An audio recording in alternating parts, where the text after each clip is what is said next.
La chronique C'est bon pour la santé, votre rendez-vous médical tous les matins en compagnie de Serge Rafal. Bonjour Serge. Bonjour Ilana. Alors Serge, ce matin on va parler d'une plante très en vogue actuellement en médecine naturelle en raison de ses diverses propriétés digestives, anti-inflammatoires et antioxydantes. C'est bien sûr le curcuma. Tout à fait, Ilana, cette plante très ancienne de la famille du gingembre est cultivée et utilisée depuis toujours en Inde, en Chine, au Moyen-Orient pour ses nombreuses propriétés, pas toutes médicinales d'ailleurs. Elle sert en effet d'épice, compose le fameux curry, mais aussi de teinture, de colorants alimentaires pour le beurre, les bonbons, les chips, les fromages, la moutarde, et aussi de cosmétiques. Il en existe plus de 100 espèces. La plus courante et la plus utilisée en médecine provient du broyage de la tige souterraine de la variété longa aux arômes tout en subtilité. Alors vous parliez du curry, justement un mot sur le curry. C'est un mélange d'épices, dont bien sûr le curcuma qui lui donne sa couleur jaune-orangé caractéristique, mais également l'anis, la coriandre, le fenouil, le fenugrec, le gingembre, le clou de girofle, la graine de moutarde. Quelles sont les principales propriétés du curcuma ?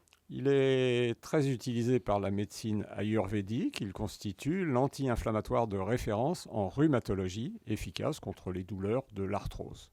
Il sert aussi en gastro-entérologie pour traiter la gastrite, l'ulcère de l'estomac, les maladies inflammatoires de l'intestin, les troubles hépatiques. Et on lui attribue une certaine efficacité contre les problèmes de peau. Mais il intéresse bien sûr les scientifiques pour ses propriétés antioxydantes et anti-inflammatoires.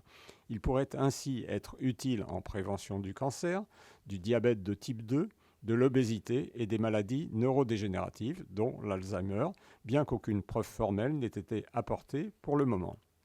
En Inde, où sa consommation est la plus élevée du monde, plus de 2 grammes par jour par habitant, les cancers, côlon, prostate, rein, sont à un niveau beaucoup plus faible qu'en Occident. Il y a probablement un rapport, bien que de nombreux autres facteurs entrent en ligne de compte, l'hérédité, l'alcool, le tabac, l'environnement. L'injection quotidienne de curcumine à des souris réduirait leur taux de PSA, éviterait l'apparition de tumeurs, ralentirait leur multiplication et diminuerait leur taille lorsqu'elles sont présentes. Et son administration potentialiserait la radiothérapie et la chimiothérapie. Données, là aussi, à confirmer. Et il faut être prudent. Alors on parle du curcuma. Est-ce qu'on connaît son ou ses principes actifs ? Surtout la curcumine dont je viens de parler, puissant polyphénol 10 fois plus antioxydant que la vitamine E. C'est donc sa concentration qu'il faut regarder attentivement sur l'emballage lorsqu'il s'agit de choisir un complément alimentaire à base de curcuma. Alors important de savoir si c'est dangereux. Est-ce que ce curcuma présente des contre-indications ? Selon l'Agence européenne du médicament, il pourrait entraîner des flatulences, des brûlures d'estomac, être responsable de réactions allergiques, potentialiserait la prise d'anticoagulants. Attention également en cas de calcul vésiculaire dont il pourrait favoriser l'expulsion.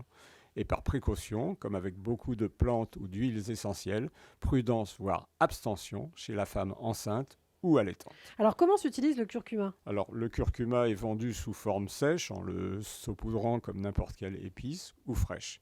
Il peut s'utiliser pelé, puis émincé ou râpé.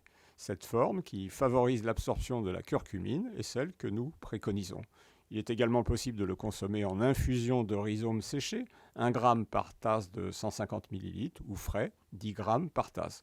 Vous pouvez vous procurer des gélules, en pharmacie ou parapharmacie, en vérifiant, nous l'avons dit, la concentration en curcumine dont il faut apporter autour de 1 g par jour. Enfin, il est possible de l'utiliser en huile essentielle, mais uniquement pour un usage externe, 5 gouttes dans un peu d'huile, d'amande douce ou de noyau d'abricot, en massage sur la zone douloureuse, articulaire ou abdominale. Alors en conclusion Serge. Les Indiens surnomment non sans raison le curcuma l'épice d'or ou l'épice de longue vie. Pourquoi ne pas vous laisser tenter, vous aussi, d'autant qu'il apporte saveur, couleur, chaleur, exotisme dans les assiettes. Pas vraiment un luxe actuellement. Merci beaucoup Serge Rafal, le docteur de radiologie. On vous retrouve demain matin sur cette antenne.